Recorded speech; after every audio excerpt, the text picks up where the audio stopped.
බොහොම ස්තුතියි. ඉස්සෙල්ලාම මගේ කතාව ආරම්භ කිරීමට පෙර පසුගිය මැයි 9 වෙනිදා ඝාතනයට ලක් වූ අමරකීර්ති අතකෝරළ මන්ත්‍රීතුමාටත් එතුමාගේ ආරක්ෂක නිලධාරීන්ටත් ඒ වගේම එදා දවසේදී ප්‍රහාර වලට ලක් වී තුවාල ලැබපු ඝාතනයට ලක් වූ සියලු පවුල්වල සමාජිකයින්ටත් ඒ වගේම ඒ සියලු පාක්ෂිකයන් ඕන පක්ෂයේ පාක්ෂිකයින් සියලු දෙනාටම ඉස්සෙල්ලාම මගේ ශෝකය මම ප්‍රකාශ කරනවා. ඒ වගේම තමයි එදා ගෝල්ෆේස් ගෝටා ගෝගමටයි මයිනා ගෝගමටයි ඒ කරපු ප්‍රහාරයත් ඉතාමත්ම තරයේ මේ අවස්ථාවේදී හෙලා දකින්න. මොකද ඒක රජයේ විසින් කරපු ප්‍රහාරයක් බව ඉතා පැහැදිලිව රජයේ മന്ത്രിවරුන්ම ඇමතිවරුන්ම පිළි අරගෙන තියෙනවා. ඉතින් ඇත්තටම අපි ඒක තමයි අපි ඉස්සෙල්ලාම පෞගී අඟහරුවාදා උදෑසන මේ පාර්ලිමේන්තුවට මෝෂන් එකක් ගේන්න බැලුවේ මේ සියල්ලටම වග කිය යුතු පුද්ගලයා වන ගෝඨාභය රාජපක්ෂ මහත්මයාට විරුද්ධව. ඒ කියන්නේ අද අපි මේ දැන් 4 වෙනි දවසේ දැන් අඟහරුවාදා දැන් 4 වෙනි දවසේ මේ മന്ത്രിවරුන්ට වෙච්ච සිදුවීම් පිළිබඳව අපි සාකච්ඡා කරනවා. හැබැයි අපි ඒකයි ඉල්ලුවේ മന്ത്രിවරුන්ට වෙච්ච අසාධාරණය පිළිබඳව ඒ වගේම ලංකාවේ ජනතාවට ගෝල්ෆේස් වල හිටපු සෙනගට ඒ මයිනා ගෝගම හිටපු සෙනගට ලංකාව පුරාම ගුටි කාපු මිනිස්සුන්ට මේ ගෝඨාභය රාජපක්ෂ මහත්මයා නිසා මේ ඇතිවිච්ච එක ගැන දවසක භාගයක් හරි අපි කතා කරලා ඊට පස්සේ മന്ത്രിවරුන්ට වෙච්ච අසාධාරණය ගැන කතා කරමු කියලා අපි ගෙනාවු මෝසම පාර්ලිමේන්තු മന്ത്രിවරු මම හිතන්නේ 121 දෙනෙක් එකතු වෙලා එදා ඒක එපා කියලා කිව්වා. ඉතින් ඇත්තටම මතක තියාගන්න ඕනේ මේ മന്ത്രിවරුන් සියලු දෙනාම මේ ප්‍රහාර වලටයි මේ තිබ්බ වයලන්ස් මේ සියලු දෙයකටම මුල ගෝඨාභය රාජපක්ෂ මහත්තයා ප්‍රමුඛ ඒ රාජපක්ෂ පවුල මහින්ද රාජපක්ෂ ඒ සියලු දෙනාම තමයි මේකට වග කියන්න කියලා මතක තියාගන්න ඕනේ. ඒ වගේම තමයි മന്ത്രിවරු මම දැක්ක පාර්ලිමේන්තුවේ පහුගිය දවස් දෙක තුන තිස්සෙම කියනවා මේ අපි ඇවිල්ලා මේ අමාරුවෙන් හම්බ කරලා හදාගත්ත ගෙවල් අපි මේ අමාරුවෙන් මහන්සි වෙලා ගත්ත ගෙවල් අපි හොරකම් කරලා ගත්ත ගෙවල් නෙමෙයි කියලා කියනවා දැක්කා. ඉතින් ඒක තමයි වෙන්න ඕන. කවුද කොයි മന്ത്രിද හොරකම් කරලා ගෙවල් හදන්න පර්මිෂන් දීලා තියෙන්නේ? മന്ത്രി කෙනෙක් කිව්වම හැම മന്ത്രിම එහෙම තමයි. තමන්ගේ සල්ලි වලින් තමයි ගෙවල් හදා ගන්න ඕනේ. තමන්ගේ සල්ලි වලින් තමයි වාහන ගන්න ඕනේ. මේ හොරකම් කරපු නැති අපි മന്ത്രിවරුන් කියලා මෙතන ඇවිල්ලා ජනතාවට කියන එක ඒක කිසිසේත්ම අපි අනුමත කරන්නේ නැහැ. මොකද മന്ത്രി කෙනෙක් කියන්නේ තමන්ගේ සල්ලි වලින් ගෙවල් හදා ගන්න ඕනේ. එහෙම නැතුව මේ හොරකම් කරලා මේ සල්ලි හදපු නැති අපි හදුවේ නැහැ කියලා කියන එක ඒක මහ විහිළුවක්. හැබැයි මතක තියාගන්න ඕනේ മന്ത്രിවරුන්ගේ ගෙවල් වලට පහර දුන්නේ හොරකම් නිසා නෙවෙයි. മന്ത്രിවරුන්ගේ ගෙවල් වලට නිවස් වලට පහර දුන්නේ ඕගලන් හොරකම් කරලා ඒ ගෙවල් හදපු නිසා නෙවෙයි. മന്ത്രിවරයෙක් කියන්නේ ජනතා නියෝජිතයෙක්. පාර්ලිමේන්තුවට ඔබ මේ മന്ത്രിවරයව ජනතාව එවන්නේ ජනතාව මේ පාර්ලිමේන්තුවට නියෝජනය කරන්න. ජනතාවට හොඳ දේ ජනතාව වෙනුවෙන් මේ පාර්ලිමේන්තුව ඇතුලේ කතා කරන්න තමයි මේ മന്ത്രിවරුන් එවන්නේ. හැබැයි මේ മന്ത്രിවරු පහුගිය අවුරුදු එකහමාර තුල ඒ ජනතාව දුන්නේ ලොකු වගකීම ඉෂ්ට නොකිරීම නිසා තමයි മന്ത്രിවරුන්ගේ ගෙවල් වලට ඇමතිවරුන්ගේ ගෙවල් වලට වාහන වලට ප්‍රහාර කෙල්ල කරේ. මොකද අපි පැහැදිලිවම පිළිගන්නනේ മന്ത്രിවරුන්ව පාර්ලිමේන්තුවට එව්වේ ජනතාව නියෝජනය කරන්න මිස රාජපක්ෂ පවුල නියෝජනය කරන්නවත් රාජපක්ෂ පවුලේ කැම්පේන් එක ගෙනියන්නවත් නැත්නම් ශ්‍රී ලංකා පොදු ජන පෙරමුණ ආරක්ෂා කරන්නවත් නෙවෙයි. දැන් බලන්න අද දිනේෂ් ගුණවර්ධන ඇමතුමා කතා කරද්දී කිව්වා TN එකේ മന്ത്രിවරු දෙන්නෙකුත් බොහොම අමාරුවෙන් ගියේ කියලා. කිසිම අමාරුවකින් නෙමෙයි ගියේ. ඒ മന്ത്രിවරු දෙන්න සටරක පල්ලයට දාපු ගමන් අපි TN එකේ කියපුවම පාර ක්ලියර් කරලා දුන්නා යන්න කියලා. ඒ මොකද? දන්නවා අපි දකුණු උතුරු නැගෙනහිර ජනතාව අපි නියෝජනය කරන ජනතාව ඒක පිළිගත්තත් මම දැන් ට්‍රාන්ස්ලේෂන් එක වැරදිලා ඇති. ප්‍රාසමානික මන්තුමාට සිංහල තේරෙනවා. මම සිංහලෙන් කතා කරේ. ඔබ ගැන හෝ අද ගැන නෙමෙයි මම කතා කරේ. මේ മന്ത്രിවරු දෙදෙනා මේ සභාවේ ඉන්නවා. එතුමාලා ඒ කාලේ ජීවිත ආරක්ෂාවට අන්තිමේදී ඉන්දියාවට ගියා. ඔබතුමා පොඩ්ඩක් නොදන්න දේවල් ඔබතුමා ඉපදිලාද මන් දන්නෙත් නැහැ ඒ කාලේ. ඔබතුමා සමහර විට ඉපදිලත් නැතුව ඇති. ඉතින් අපි മന്ത്രിවරු හැටියට පක්ෂ ගැන බලලා නෙමෙයි කටයුතු කරලා තිබෙන්නේ. මොනින් කියන්නේ? ස්තුතියි. ද්‍රවිඩ ජාතික සන්ධානයේ മന്ത്രിවරුන් සිද්ධාර්ථන් සහ සෙල්වම් මඩකලනාදන් മന്ത്രിවරයෝ දෙන්න තමයි එදා හිටියේ. මම හිතනවා ඔබතුමා TNA එකේ മന്ത്രിවරුන් කියලා තමයි කිව්වේ. මට ඒක TNA එකේදී සිංහලෙන් කියන්න බෑනේ. TNA කියන්නේ ඉංග්‍රීසි අකුරු තුනක්. ඉතින් මට ඉංග්‍රීසිත් තේරෙනවා සිංහලත් තේරෙනවා. හැබැයි ඔබතුමා TNA മന്ത്രിවරුන් කියලා කිව්වේ TNA മന്ത്രിවරුන්ට එහෙම අපහසුතාවයක් දුන්නේ නැහැ කියන එක මම කියන්නේ. හැබැයි ඔබතුමා ඒ පොයින්ට් එක මිස් කරා. ඔබතුමා ඒත් මම කියපු ප්‍රධාන කාරණේ මිස් කරා. මම කිව්වේ ඒ TN එකේ മന്ത്രിවරුන්ට කවුරුත් ප්‍රහාර එල්ල ගන්න එන්නේ නැත්නම් මොකද අපි ජනතාවත් එක්ක හිට ගන්න නිසා. අපි උතුරු නැගෙනහිර ජීවත් වෙන ජනතාවත් එක්ක හිට ගන්න ලංකාවේ සියලු දෙනාත් එක්කම අපි හිට ගන්නවා. ඉතින් ඒක නිසා ජනතාවගේ ප්‍රශ්න කතා කරන മന്ത്രിවරුන්ට මං හිතන්නේ මේ පාර්ලිමේන්තුවේ ආපු කාටවත් ගහලා නැහැ. අපේ නසීර් අහමඩ් මන්ත්‍රීතුමාගේ ගේ ඔෆිස් එකේම ගිනි තිබ්බා. ඒත් එතුමා ඒ ගත්ත තීරණ නිසා තමයි එහෙම කරේ. එහෙම නැත්නම් එතුමා හොරකම් කරා කියලා ගිනි තිබ්බා කියලා මං හිතන්නේ නැහැ. එතුමා හොරගම් කරාද නැද්ද කියන එක මට අදාළ නැහැ. මම මේක ගැන වාද කරන්නේ නැහැ. හැබැයි එතුමාගේ ගේ ගෙන තිබ්බේ එතුමා ඒ ජනතාව පිළිගත්තේ නැහැ. එතුමා හරිතන හිටගත්තා කියලා. ඉතින් 20 වෙනි සංශෝධනයට අත උස්සලා අද මම දැක්ක උදේ අපේ හිටපු මුදල් ඇමතුමා හිටපු නීතිය පිළිබඳ ඇමතුමා ලොකු කතාවක් කරා. එතුමා 20 වෙනි සංශෝධනය ගේනකොට කොහොමද කතා කරේ? දැන් අද මේ 20 වෙනි සංශෝධනය එපා කියලා ඒගොල්ලන්ගේ පක්ෂෙම කියන තත්ත්වෙට ඇවිල්ලා තියෙනවා. මේ 20 වෙනි සංශෝධනය වගේ රටට අහිත කර දේවල් වලට ඡන්ද දුන්න නිසා තමයි ගෙවල් ගිනි තිබ්බේ. හැම බජට් එකේම මේ ආර්ථික බැරදි ප්‍රතිපත්ති තිබ්බ බජට් 2020 බජට් එක 2021 බජට් එක මේ 2021 20 බජට් එකටම අත උස්සපු මිනිස්සු නිසා තමයි මේ ගෙවල් ගිනි තිබ්බේ. මොකද ඒ බජට් එකේ තිබ්බ ඒ වැරදි ප්‍රතිපත්ති. අලි සබ්බිය මතුමාට පුළුවන් මෙහෙම අත දික් කරලා කියන්න. පුළුවන් නම් ජනතාව ඉස්සරහා ගිහිල්ලා කියන්නේ ඒක නෙවෙයි කියලා. පුළුවන් නම් ජනතාව ඉස්සරහා ගිහිල්ලා කියන්න දැන් මෙහෙම කරා. පුළුවන් නම් ගිහිල්ලා කියන්නේ මෙහෙම කරලා කරන්න 20 ගෙන අපේක හරි කියලා කියන්න බෑ. ඒක තමයි මේ ජනතාව පාවා දීම නිසා තමයි. ජනමතයේ පාවා දීම නිසා තමයි මේ දේ ඔයගලන්ට උනේ කියන එක මතක තියාගන්න. හැබැයි අදටත් තාම සමහර മന്ത്രിවරු හැදිලා නැහැ. ජනාධිපතිවරයාට විරුද්ධව ජනාධිපතිවර ඩිස්ප්ලෙෂර් ජනාධිපතිතුමා කෙරෙහි තියෙන අපේ අප්‍රසාදයේ පළ කිරීම කියන යෝජනාවටත් විරුද්ධව മന്ത്രിවරු 120ක් ඡන්ද දුන්නා කියන්නේ තාම මේ මන්ත්‍රීවරු ඉගෙනගෙන නැහැ ජනතාවත් එක්ක හිට ගන්න. ඊට වඩා වැදගත් වෙලා තියෙන්නේ മന്ത്രിවරුන්ගේ ගෙවල් වලට ප්‍රහාර දුන්නෙක් ගැන කතා කරන එක තමයි දවස් 4ක්. ඒක නිසා ඊළඟට ඊට වඩා ලොකු පාවා දීමක් ගැන අද කතා කරන්න තියෙනවා. ඒ ලොකු පාවා දීම මේ മന്ത്രിවරු ජනතාව පාවා දුන්නා වගේ අද ගෝල්ෆේස් අරගලේ පාවා දීලා තියෙනවා රනිල් වික්‍රමසිංහ අගමැතිතුමා. රනිල් වික්‍රමසිංහ අගමැතිතුමා අද ලංකාවේ ඉන්න සියලු ජනතාව පාවා දීලා තියෙනවා. එතුමා අගමැති වෙන්න ඕන නිසා එතුමාගේ අගමැති සීනියට 6 වෙනි පාරත් එතුමා අගමැති වෙන්න ඕන කියන ඒ සීනිය වෙනුවෙන් එතුමා අද ගෝල්ෆේස් ජනතාව පමණක් නෙවෙයි ශ්‍රී ලංකාවේ ඉන්න සියලු ජනතාව පාවා දීලා තියෙනවා. මම ඇයි එහෙම කියන්නේ? මොකද මම කියන්නේ ගෝඨාභය රාජපක්ෂ මහත්තයා ඉල්ලා අස් වෙන්න ඕන්න මෙන්න හිටිය කියන එක අපිට පැහැදිලි. මුළු ලංකාවම දන්නවා. මුළු ලංකාවම දැනන් හිටියේ එතුමා ඉල්ලා අස් වෙන්න ඕන්න මෙන්න හිටියේ. යන්න එළියට යන්න විදියක් නැතුව හිටියේ. හිර වෙලා හිටියේ. එතකොට සමගි ජන බලවේගය මොනවද කරේ? අපි ගරු කරනවා සමගි ජන බලවේගයේ ප්‍රතිපත්තියත් එක්ක හිටපු එකට. සමගි ජන බලවේගය කිව්වා රටේ ජනතාව ඉල්ලන්නේ ගෝඨාභය රාජපක්ෂ එක්ක ඉල්ලා අස් වෙන්න ඕනේ. ඉල්ලා අස් වෙන දිනයක් දෙන්න අපි බාර ගන්නම්. ප්‍රතිපත්ති තියෙන පක්ෂයක්. JVP පක්ෂේ මොනවද කිව්වේ? JVP පක්ෂේ අපි රට බාර ගන්න ලෑස්ති. හැබැයි ගෝඨාභය ඉල්ලා අස් වෙන්න මොකද ඒක තමයි ජනතාව ඉල්ලන්නේ. ඒක තමයි ජනතාව ඉල්ලන්නේ. TN එකේ මොනවද කිව්වේ? අපි ආණ්ඩුවට එකතු වෙන්නේ නැහැ. හැබැයි අපි සම්පූර්ණ සහයෝගය දෙන්නම් හරි දේ කරනවා නම් හැබැයි ගෝඨාභය ඉල්ලා අස් වෙන්න. මොකද ඒක තමයි ලංකාවම ඉල්ලන්නේ. ඒ වුණාට රනිල් වික්‍රමසිංහ මොනවද කරේ? කිසිම කොන්දේසියක් නැහැ. ගියා අගමැතිකම ගත්ත බලද්දී මේ UMP එකේ මම දැක්ක නවීන් දිසානායක මහත්මයා Twitter එකේ දාලා තිනවා UMP ඉන්න ක්‍රියාකාරීන්වත් දන්නේ නැලු මෙතුමා ගන්න යනවා කියලා. ඒතර කාගෙන්වත් අහන්න නැතුව කිසි කෙනෙක්ගෙන් අහන්න නැතුව එතුමා ගිහිල්ලා මේක අරන් තියෙනවා. ඉතින් එතුමා අද අගමැති වෙලා මොනවද කරන්නේ? එතුමා අගමැති වෙලා රටට සත්‍ය ප්‍රකාශ කරනවා කියලා ලොකු ප්‍රකාශයක් කරලා තියෙනවා. මේ සත්‍ය තමයි අපි අවුරුදු 1කමාරක් දෙයක් තිස්සේ කිව්වේ. අද අගමැති පුටුවේ වාඩි වෙලා එතුමා අවශ්‍ය නැහැ මේ සත්‍ය ප්‍රකාශ කරන්න.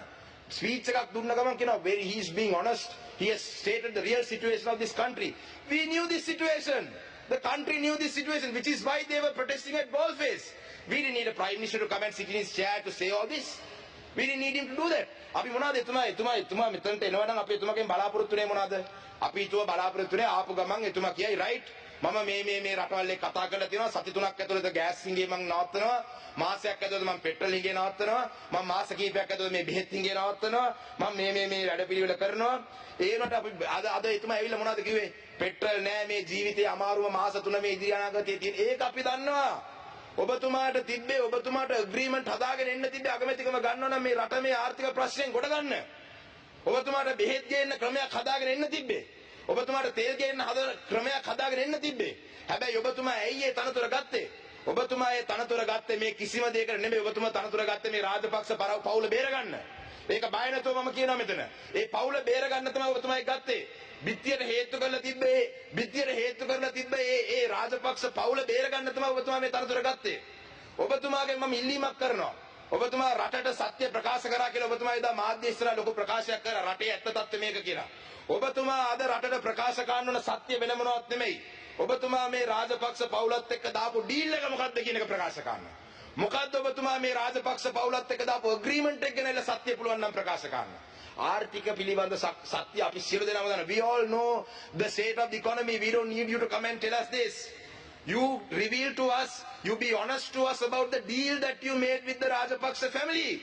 The deal that you made with the SLPP, you come and tell us what that deal is. Tell the country, tell the world the truth about what you have agreed upon. If you don't want to say that, ඔබතුමා කැමති නැත්නම් ඒක කියන්න මට පුළුවන් ඒ ටික මෙතන කියන්න. පළවෙනි එක තමයි බංකරයක හැංගිලා හිටපු ගෝඨාභය රාජපක්ෂට එළියට එන්න ඔබතුමා අවස්ථාව හදලා දුන්න එක තමයි පළවෙනි ඩීල් එක. නාවික හමුදා කඳවුරක හැංගිලා හිටපු නාමල් රාජපක්ෂ සහ මහින්ද රාජපක්ෂට පාර්ලිමේන්තුවට එන්න අවකාශය හදලා දුන්න එක තමයි ඔබ කරපු දෙවෙනි එක.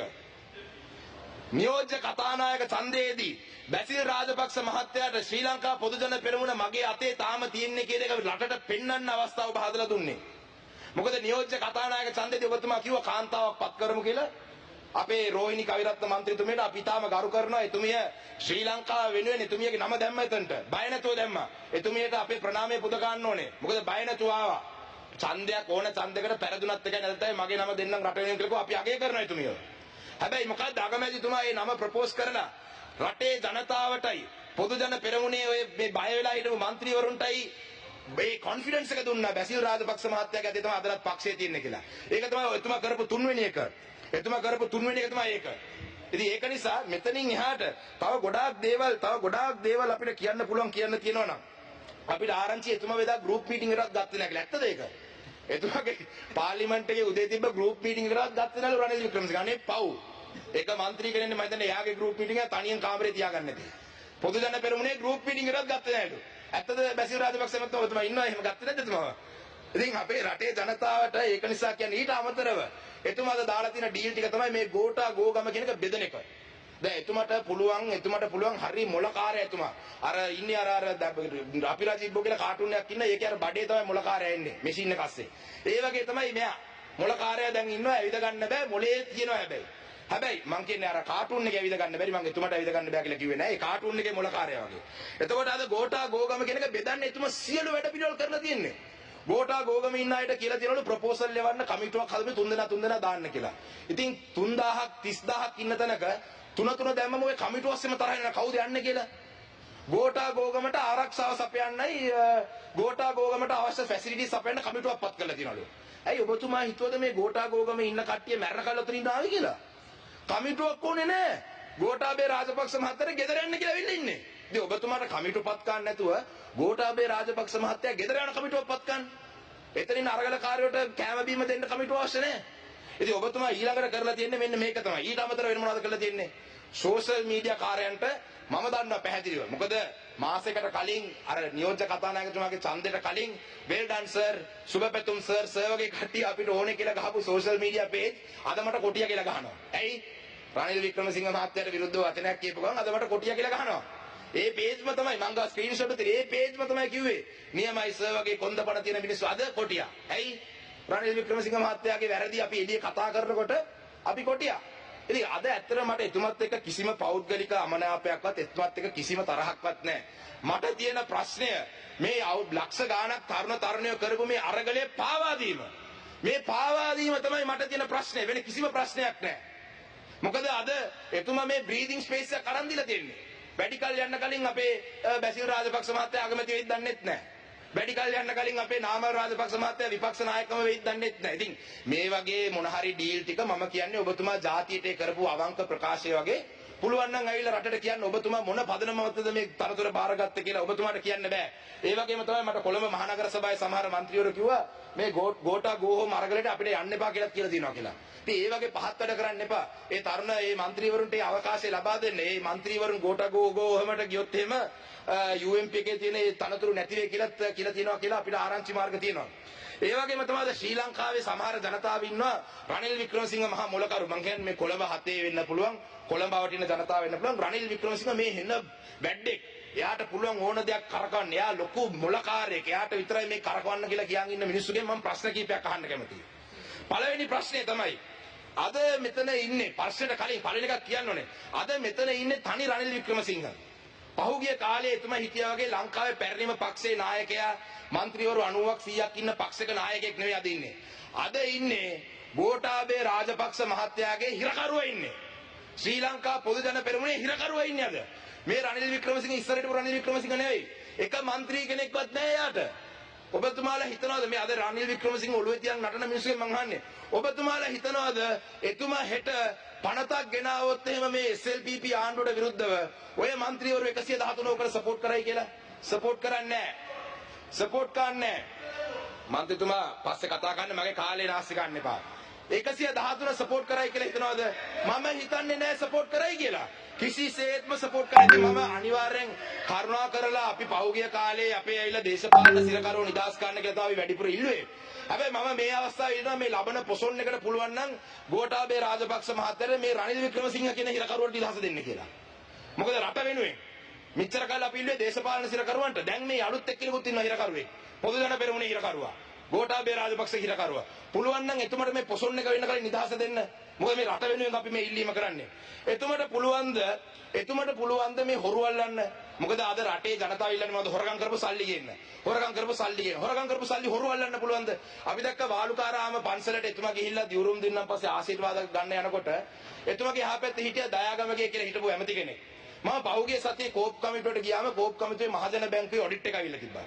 මහජන බැංකුවේ වැඩිපුරම බෝල් ණය තියෙන කම්පනීස් 10 දෙනාගෙන් 4 වෙනියට ඉන්නේ හරි 5 වෙනියට දයාගමගේ මහත්තයාගේ කම්පනියක්. බිලියන 3.5ක් අවුරුදු 5කින් රුපියලක්වත් ගෙවලා නැහැ. ඉතින් එතුමට ඇසට් තියෙනවා. අද රනිල් වික්‍රමසිංහ මහත්තයා කියන අත්‍යවශ්‍ය බෙහෙත් ගේන බිලියන 3.2ක් රුපියල් ඕනේ කියලා. අනේ දෙයියනේ ඔබතුමාගේ යාළුවාට කියන්න චොපර් ටිකයි ඔය මේ ටික විකුණලා දෙන්න කියලා සල්ලි රටට. බෝල් ණය. ඉතින් හිතනවාද රාජපක්ෂ ආණ්ඩුවේ ඉන්නකොටම දයාගමගේ මහත්තයා මහජන බැංකුවට රුපියලක් ගෙවලා නැත්නම් දැන් රනිල් වික්‍රමසිංහ මහත්තයා ඉන්නකොට ගෙවයි කියලා. ඉතින් ඒ වගේ මිනිස්සෙක් කොහොමද හොරු අල්ලන්නේ? හොරු අල්ලන්න පුළුවන්ද? මොකද රටේ ජනතාවද ඉල්ලන්නේ හොරු අල්ලන්න කියලා. ඊට අමතරව එතුමට පුළුවන් ද මහ බැංකුවේ කරපේ මංකොල්ලේ පරික්ෂා කරන්න? එතුමටනේ ඇඟිල්ල දික් වෙන්නේ. ඒ ලංකාවේ සල්ලිනේ අවශ්‍ය සල්ලිනේ. එතුමට පුළුවන් ද ඒ සල්ලි ටික ආපහු ගේන්න? එතුමට පුළුවන් ද මේ නිදොස් කොට නිදහස් කරපු මේ සියලු කේසස් ටික ආයේ පටන් ගන්න පුළුවන්ද? එතුමට පුළුවන්ද කියන්න? මං කියන්නේ ඇයි? බෑ. මොකද ඒව කරන්න ගියොත් එහෙම මේ 113 සහාය නැති වෙනවා එතුමා ගෙදර යනවා. ඒක තමයි වෙන්නේ. ඒක නිසා එතුමාට කරන්න බෑ පාස්කු ප්‍රහාරයේ පවුල් වල මිනිස්සුන්ට සාධාරණයක් එතුමාට ඉෂ්ට ගන්න පුළුවන්ද? එතුමාට කරන්න බෑ. එතුමා මගෙන් මේ ඊයේ පෙරේද ඇහුවා අනේ සර් අර රෝහිත රාජපක්ෂ අපර රොකට් එකට මොකද දන්නේ සර් උනේ ඒ සල්ලිත් මේ රනිල් වික්‍රමසිංහ හොයයිද දන්නේ නැහැ කියලා. පුළුවන්ද හොයන්න? හොයන්න බෑ. ඇයි හොයපු ගමන් 113 ඉවරයි මෙයා ගෙදර. පුළුවන්ද කරන්න බෑ. ඊට අමතරව මේ ආර්ථික මේ තත්ත්වෙට එන්න වග කියන්න ඕනේ ගෝඨාභය රාජපක්ෂ හිටපු මුදල් ඇමතිවරු දෙන්න මහින්ද රාජපක්ෂ බැසිල් රාජපක්ෂ මහත්තයා අජිත් නිවාඩ් කබ්‍රාල් ඊට අමතරව දැන් කියනවා පී.බී. ජයසුන්දර ඔය පස් දෙනාම පුළුවන්ද එතුමාට ප්‍රශ්න කරන්න ඇයි අපි අලි සබ්‍රියමතුමාත් දාගමු එකට ඔය පස් දෙනාම පුළුවන්ද ගිහිල්ලා නීතිය ඉස්සරහ හිටවන්න නීතිය ඉස්සරහ එතුමා හිටවුවොත් එතුමාට ගෙදර යන්න වෙනවා කියන එක අපි මතක තියාගන්න. ඒක නිසා වැඩි කල් යන්න කලින් මේ දේශපාලන සිරකරුව නිදහස් ගන්න මොකද මේ ශ්‍රී ලංකාවේ රට වෙනුවෙන්. එතනින් එහා ගිය අපි කියමු අපි ප්‍රතිපත්ති ඒ කියන්නේ පාර්ලිමේන්තුව ගැන කතා කරොත් එහෙම එතුමාට පුළුවන් ද 21 වන සංශෝධනය ගෙනල්ලා දැන් කියනවා 21 ගේනවා කියලා. 19 වෙනි සංශෝධනය තිබ්බ ද්විත්ව පුරවැසියෙක්ට ලංකාවේ පාර්ලිමේන්තුවෙ ඉන්න බෑ කියලා. ඒතකොට ද්විත්ව පුරවැසි භාවයේ තියෙන එක්කෙනාට පාර්ලිමේන්තුවට ඉන්න බෑ කියන එක එතුමා ආයෙ ගෙනේද? එතුමා ආපහු ගෙනාවොත් ඔබතුමා ඉන්නවා බැසිල් රාජපක්ෂ මහත්තයා ඔබතුමා එකට සහයෝගය දෙන්න කියලා ඔබතුමාගේ മന്ത്രി කණ්ඩායමට කියනවාද? කියයිද? මම නම් හිතන්නේ කියයි කියලා. මොකද කිව්වොත් එහෙම ඔබතුමාට ඊට පස්සේ පාර්ලිමේන්තුවේ ඉන්න බැරි වෙනවා. ඊට අමතරව ඔබතුමාට රනිල් වික්‍රමසිංහ මහත්තයා අද කියනවා මේ ඇමතිවරුන්ගේ මම වියදම් කපා හැරලා තියෙනවා මම අගමැති වෙච්ච ගමන් මම මිලියන 275ක් තිබ්බක මිලියන 70කට ගෙනාවා කියලා. අනේ දෙයියනේ රුපියලක්වත් නැත්තම් ලංකාවේ සමාවෙන්න බිලියනයක්වත් නැත්තම් ලංකාවේ ඩොලර් මිලියනයක්වත් නැත්තම් මොකටද කැබිනට් ඇමතිවරු? අනිවාර්යෙන් වැදගත් ඒවා අධ්‍යාපනය ආරක්ෂාව සෞඛ්‍ය ඒ වගේ වැදගත් ඒවාට කැබිනට් ඇමතිවරු ඕනේ. සංවර්ධන වැඩ කටයුතු කරන්න යන මේ ඇමතිවරු මොකටද? අවශ්‍ය නැහැනේ. මොකද කොහෙන්ද මොනවද කරන්නේ? මොන සල්ලි වලින්ද සංවර්ධනය කරන්න යන්නේ? ඒක කරන්නේ ඇයි? ඒ ඇමතිකම් දුන්නේ නැත්නම් පොදු ජන පෙරමුණේ 113 එතුමට නැති වෙනවා. දැන් රාජ්‍ය ඇමතිවරු දියුරුම් දෙන්න යනවා කියලා ආරංචියක් තියෙනවා. කැබිනට් මොන් නැත්නම් මොකද රාජ්‍ය ඇමතිවරු දුන්න නැත්නම් ආපහු 113 නැති. ඉතින් මේ රට ගැන නෙමෙයි. මේ එතුමා 6 වෙනි පාරත් එතුමා අගමැති වෙලා ඉන්න ඕනේ කියන එක කරන්න. එතුමාද සියලු දඩ පිළිවෙල කරගෙන යනවා. ඊට අමතරව දැන් දිස්ත්‍රික්ක සංවර්ධන කමිටුවල සමසභාපතිවරු. වාහන දීලා ඩීසල් දීලා සල්ලි දීලා ඔක්කොම දෙනවා ඒගොල්ලන්ට. දිස්ත්‍රික්කේ තියෙන මුදල් ඔක්කොම ජනතාවට සහනයක් වශයෙන් දෙනවා නම් මොකටද දිස්ත්‍රික්කේ සංවර්ධන කමිටුවට සභාපති කෙනෙක්? මොකටද ඒවට ඒ ටික දුන්නේ නැත්නම් පැහැදිලිවම අපි දන්නවා ඒ ටික දුන්නේ නැත්නම් මේ 113 එතුමට ආපහු නැති වෙනවා. ඉතින් ඇත්තටම මේ අද මේ ක්‍රයිසිස් එක විසඳන්න තියෙන්නේ මෙතන අද රටේ ක්‍රයිසිස් දෙකක් තියෙනවා. එකක් තමයි පොලිටිකල් ක්‍රයිසිස් එක. අනිත් එක ඉකොනොමික් ක්‍රයිසිස් එක. මේ ඉකොනොමික් ක්‍රයිසිස් එක රිසෝල්ව් කරන්න පොලිටිකල් ක්‍රයිසිස් එක අනිවාර්යෙන් විසඳන්න ඕනේ. අද උදේ මම දැක්ක ආටිකල් එකක් JP Morgan backs Sri Lanka bonds on bets that crippling crisis to ease. ඒකේ තියෙන ප්‍රධානම එක තමයි JP Morgan analyst said political stability should pave the way. ඒ කියන්නේ දේශපාලන ස්ථාවරභාවය තියෙන්න ඕනේ. මේ ඇවිල්ලා ඒ JP Morgan. ඊට අමතරව තියෙනවා G7 backs debt relief efforts for Sri Lanka Reuters. මොකක්ද ඒක කියන්නේ? IMF එකත් එක්ක ගිහිල්ලා ප්‍රෝග්‍රෑම් එකක් පටන් ගන්නවා. IMF එකේ ප්‍රෝග්‍රෑමින් පස්සේ අපි මේවා ගැන කතා කරමු. ඊට අමතරව තව නිවුස් එකක් ඇවිල්ලා තියෙනවා. ඒක රනිල් වික්‍රමසිංහ මහත්තයාටයි පොදු ජන පෙරමුණටයි මම සුබ පතන්න ඕනේ. ශ්‍රී ලංකාව තමයි මේ සියවසේ ආසියාවේ පළවෙනි රට ඩෙඩ් ඩිෆෝල්ට් එකක් කරපු. සුබ පතනවා මම ඔය සියලු දෙනාටම. well done. ලංකාව ලංකාව ඇවිල්ලා මේ මොකද්ද කිව්වේ වොන්ඩර් ඔෆ් ඒෂියා ආසියාවේ ආශ්චර්ය කරාට බොහොම ස්තුතියි. මේ සියවසේ පළවෙනි රට ආසියාවේ ඩෙඩ් ඩිෆෝල්ට් කරපු. ඉතින් රනිල් වික්‍රමසිංහ මහත්තයා අගමැති කාලේ ඔබතුමාට ඒකත් ගන්න පුළුවන්. ඉතින් මේ ආර්ථික ක්‍රයිසිස් එක විසඳන්න මේ පොලිටිකල් ක්‍රයිසිස් එක විසඳන්න ඕනේ. මේ පොලිටිකල් ක්‍රයිසිස් එක විසඳනවා නම් පොලිටිකල් ස්ටැබිලිටි ඕනේ. පොලිටිකල් ස්ටැබිලිටි කියලා කියන්නේ කැබිනට් එකක් පත් කරන එකවත් අගමැති කෙනෙක් පත් කරන එකවත් නැත්නම් ඇමති මණ්ඩලයක් ඉන්න එකවත් නෙවෙයි. පාර්ලිමේන්තුවේ 113 තියෙන එකක් නෙවෙයි. රටේ ජනතාව විශ්වාස කරන ආණ්ඩුවක් තියෙන්න ඕනේ. රටේ ජනතාව විශ්වාසයක් තියෙන ආණ්ඩුවක් නැත්නම් මේක විසඳන්න බෑ. අපි මේ අපි ද්‍රවිඩ ජාතික සන්ධානය අපි හැම අවස්ථාවකදීම මේක අපි කඩාකප්පල් කරන කිසිම දෙයක් කරන්නේ නැහැ. හැබැයි අපි හොඳ දේවල් වලට අපි සහයෝගය දෙනවා කියලාත් අපි කියලා දෙනවා. ඒ කියන්නේ හොඳ වැඩ පිළිවෙලකට අපි සහයෝගය දෙනවා කියලාත් කියලා දෙනවා. හැබැයි රටේ ස්ථාවරභාවයක් නැත්තම් කොහොමද ඊට පස්සේ IMF එක ලංකාවත් එක්ක වැඩ කරන්නේ? දැන් ඕගොල්ලන් රවට්ටන්න පුළුවන් මිනිස්සු මේ ලංකාවේ මිනිස්සු රවට්ටන්න පුළුවන් අගමැති කෙනෙක් ඉන්නවා දැන් කැබිනට් එකක් ඉන්නවා ඒක නිසා රටේ දේශපාලන ස්ථාවරභාවය ඇවිත් තියෙනවා. හැබැයි IMF එකෙන් ඉල්ලන ස්ථාවරභාවය කියන එක මැයි 9 වෙනිදාන් පස්සේ තවත් වෙනස් වෙලා තියෙන්නේ. රටේ ස්ථාවරභාවය කියලා කියන්නේ රට පිළිගන්න ජනාධිපතිවරයෙක්, රට පිළිගන්න අගමැතිවරයෙක්, රට පිළිගන්න කැබිනට් එකක් සියලු පක්ෂ එකතු කරගත්ත ආණ්ඩුවක් වගේ දෙයක් වෙන්න ඕනේ. අද ඒක නෙවෙයි වෙලා තියෙන්නේ. අද සියලු පක්ෂ එකතු කරගත්ත කැබිනට් එකක් ගන්න වෙනස පක්ෂවල ඉන්න එක්කෙනා දෙන්න උස්සලා ගන්නවා. මේ පක්ෂවල ඉන්න එක්කෙනා දෙන්නත් උස්සලා ගන්න ඒගොල්ලන්ටත් කියන්න ඕනේ මතක තියාගන්න. අද රටේ ජනතාව ඕගොල්ලන්ගේ ගෙවල් ගිනි තිබ්බේ නැහැ. හැබැයි අද රටේ ජනතාව ඕගොල්ලන්ට විරුද්ධව කතා කරේ නැහැ. හැබැයි ඕගොල්ලන්වත් අද රටේ ජනතාවගේ අරගලේ පාවා දුන්නොත් ඉදිරි අනාගතයේදී මොනවා වෙයිද දන්නේ නැහැ. අපි ඒ වගේම තව දෙයක් කියන්නේ උතුරු නැගෙනහිර ද්‍රවිඩ මන්ත්‍රීවරුන් එක්කෙනෙක්ටවත් කිසිම කරදරයක් ඒ උතුරු නැගෙනහිර මිනිස්සු කරේ නැහැ. මොකද අපිට මේ වයලන්ස් එපා. අපිට මේ දැකලා ගහනවා. මොකද ඊයේ පෙරේද අපිට තරුණයෝ වගේක් හම්බෙලා බාන්නස අපිට දා පොලිසියෙන් ගැහුවා. මං කිව්වා අපේ ගමේ කොල්ලෝ නිතරම කුටි කනවා. මොකද අපේ ගමේ කොල්ලොට මේ පොලිසියෙන් ගහපු එකට උද්ඝෝෂණ කියන්නේ in solidarity with Colombo's attacks මඩ කලපිනකොට ඉතින් මඩ කලපිනවනේ අපි හැමදාම ගුටි කන එක සර් උද්ඝෝෂණ කරගෙන මේ මොකද්ද අලුත් දෙයක් කියලා අපෙන් අහනවා. ඒක නිසා we don't want to see any more violence. අපි මේ ප්‍රචණ්ඩකාරී දේවල් අපි දකින්න ආස නිසා උතුරු නැගෙන අපේ ගරු ව්‍යාලේන්ද්‍රන් මන්ත්‍රීතුමා ඉන්නවා. ව්‍යාලේන්ද්‍ර මන්ත්‍රීතුමාගේ ගේ ඉස්සරහා 150ක් විතර තරුණයෝ හිටියේ කිසි දෙයක් කරේ නැහැ. ගියා ඒගොල්ලන් අනිත් පැත්තට හැරිලා. තරුණයෝ 150ක් විතර හිටියේ එතුමා උන්නම් කියේ. එක කිසිම දෙයක් කරේ නැහැ. පොදු ජන පෙරමුණේ බෝඩ් වගේක් විතරක් තිබ්බා. ඒ තරුණව කට්ටිය ඒ ගමේ මිනිස්සුන්ගේ ඒ ගෙදර මිනිස්සුන්ට කියලා මේක තියන්න එපා. තිබ්බොත් එimhe රැයට වෙන කණ්ඩායමක් එල්ල ඕගොල්ලන් ගෙදරටත් එක්ක ගහයි ඒ බෝඩ් ටික අයින් කරේ බෝඩ් ටික විතරක් අයින් කරලා තිබ්බා. ඉතින් ඒ වගේ උතුරු නැගෙනහිර අපි කිසිම ප්‍රචණ්ඩ ක්‍රියාවකට අපි ඉඩ දුන්නේ නැහැ. අවසාන වශයෙන් කියන්න ඕනේ මම මේ රනිල් වික්‍රමසිංහ මහත්තයා පෞගිය කාලයේදී අගමැති වෙලා හිටපු හැම අවස්ථාවකම හොඳ විදියකට නම් නෙවෙයි ගෙදර ගිහිල්ලා තියෙන්නේ. රනිල් වික්‍රමසිංහයි බණ්ඩාරනායක කුමාරතුංග මහත්මියයි ඉදිරියපු ආණ්ඩුවේ එතුමා ඉල්ල අස්කරේ එතුමා වයින් කරාම රටේ තිබ්බ තත්ත්ව ගැන මට එතකොට අවුරුදු 14යි. ඒත් මට මතකයි. එතකොට මට අවුරුදු 10 ඒත් මට මතකයි. ඊට පස්සේ මෛත්‍රීපාල සිරිසේන මහත්තයාත් එක්ක හිටපු කැබිනට් එකෙන් පස්සේ එතුමා එළියට යනකොට රටට තිබ්බ තත්ත්වය අපිට මතකයි. දැන් ඉතින් ගෝඨාභය රාජපක්ෂ මහත්තයාත් එක්ක ගෙදර යන්නේ එක ෂුවර්. දවල් කවද්ද යන්නේ එක තාම මේගොල්ලන්ට තාම ඇවිල්ලා නැහැ ඒ උස්ම. තාම ප්ලෑන් කරගෙන යන්නේ. මෙයාට ෂොට් එක දෙන කාලේ ළඟදිම එනවා. ඒ ෂොට් එක දුන්නම රටට මොනවා වෙයිද කියන එක තමයි අපේ ප්‍රශ්නේ. ඒක නිසා මේ රට ගැන හිතලා තීරණ ගන්න කියන එක මම ඉල්ලා සිටිනවා. මොකද ඒ වගේම තමයි මේ අරගල කරන මිනිස්සුන්වත් මම දැක්ක පහුගිය දවස් දෙක තුනකට කලින් මම ගියා දෙහිවල ගුවන් පාලම යටින්. ත්‍රිවිල් 3ක් ගුවන් පාලම යට දාලා පාර බ්ලොක් කරලා තියෙනවා. ඉතින් ඒ අරගල කරන අයටත් මම කියන්නේ ත්‍රිවිල් 3ක් දාලා ගුවන් පාලම යට බ්ලොක් කරන එකෙන් රටේ අනිත් ජනතාවටත් තමයි අපහසු. මේවට වග කියන්න ඕන රනිල් වික්‍රමසිංහ මහත්තයාගේ කට්ටියව බ්ලොක් කරන්න අපි මොනවද කියන්නේ නැහැ. රනිල් වික්‍රමසිංහ මහත්තයාගේ කට්ටියට බ්ලොක් කරන්න අපි මොනවද කියන්නේ නැහැ. ගෝඨා ගෝගම තියෙනවා, මයිනා ගෝගම තිබ්බා, මම රනිල් ගෝගමත් හිටන්නේ දෙයි. අනිවාර්යෙන් එන්න වෙයි. මොකද ඔය ත්‍රිවිල් දාගෙන නිකන් වාහන දාගෙන ගෑස් පෝලිං වල පාර බ්ලොක් කරලා මිනිස්සුන්ට අපහසුතාව කරන්නේ නැතුව කොහොමද පෙට්‍රල් නැන්නේ සති තුනකට?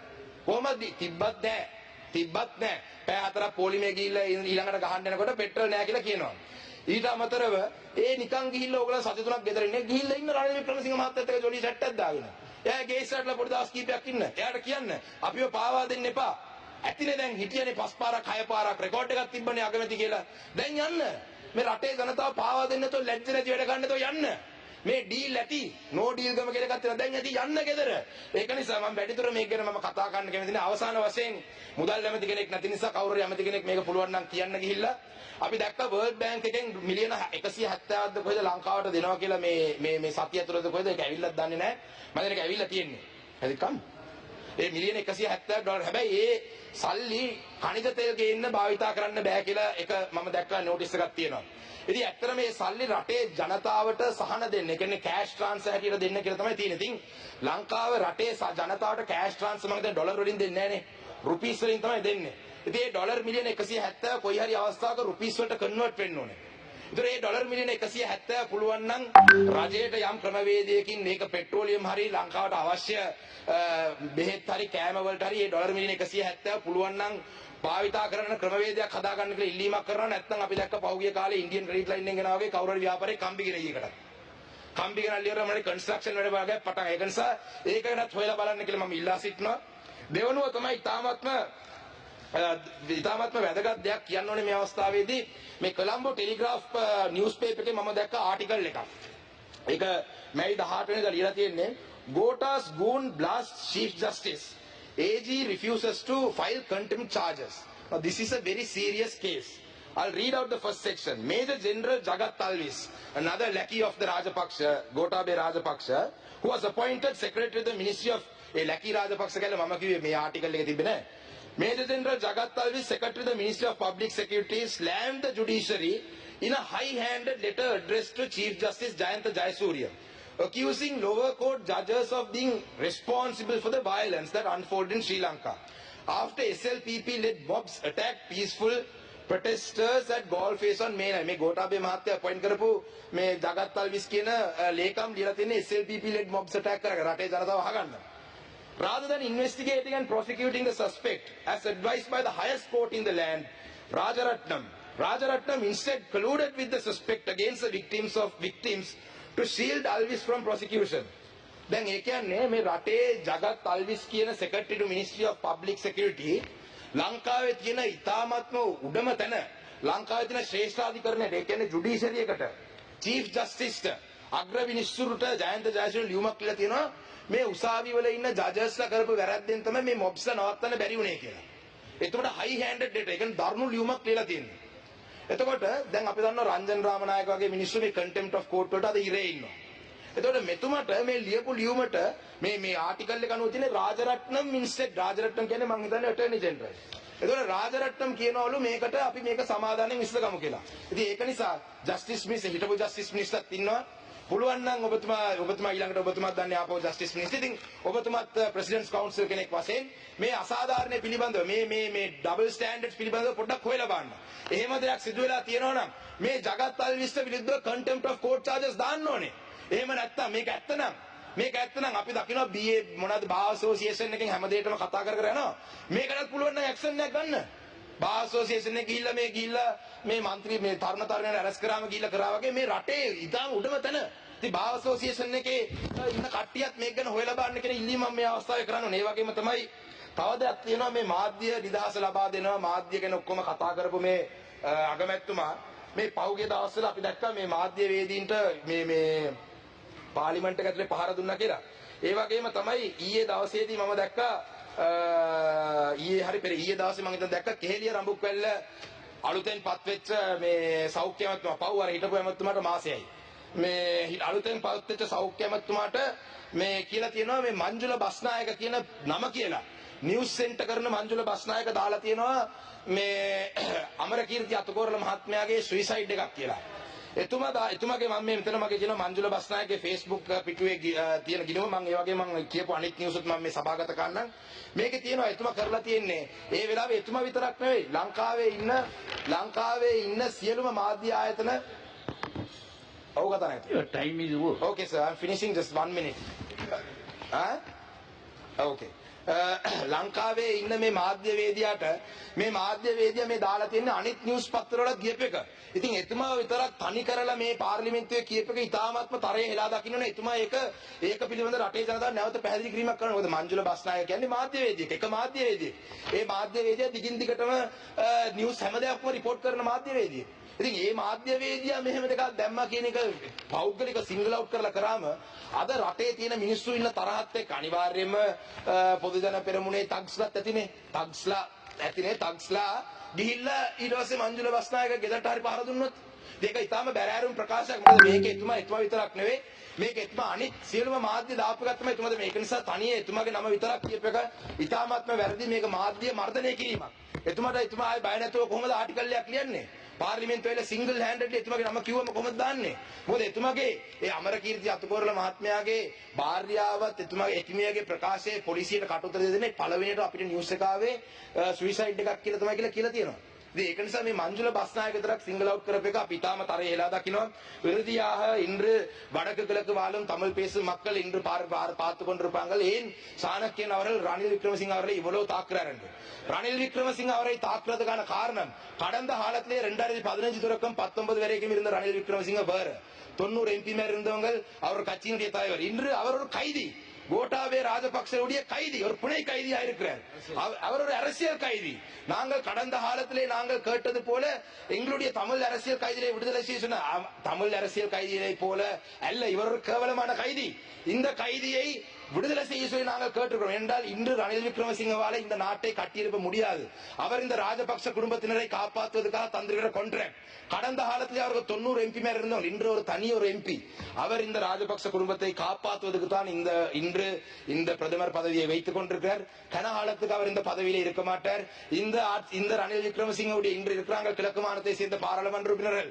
இந்த ரணில் விக்ரமசிங்கவுடைய ஆட்சியிலே நீங்க அமைச்சு பதவியில் எடுத்தீங்க என்று சொன்னால், நான் கடந்த காலத்தையும் சொன்னான், அமைச்சு பதவியில் நீண்ட காலம் இருக்காது, வரலாற்றிலே ஆகக்கூடிய காலம் அமைச்சு பதவியில் வைத்தவர்களாக இருப்பீங்கள் என்று. அதுதான் மீண்டும் சொல்றேன். நன்றி.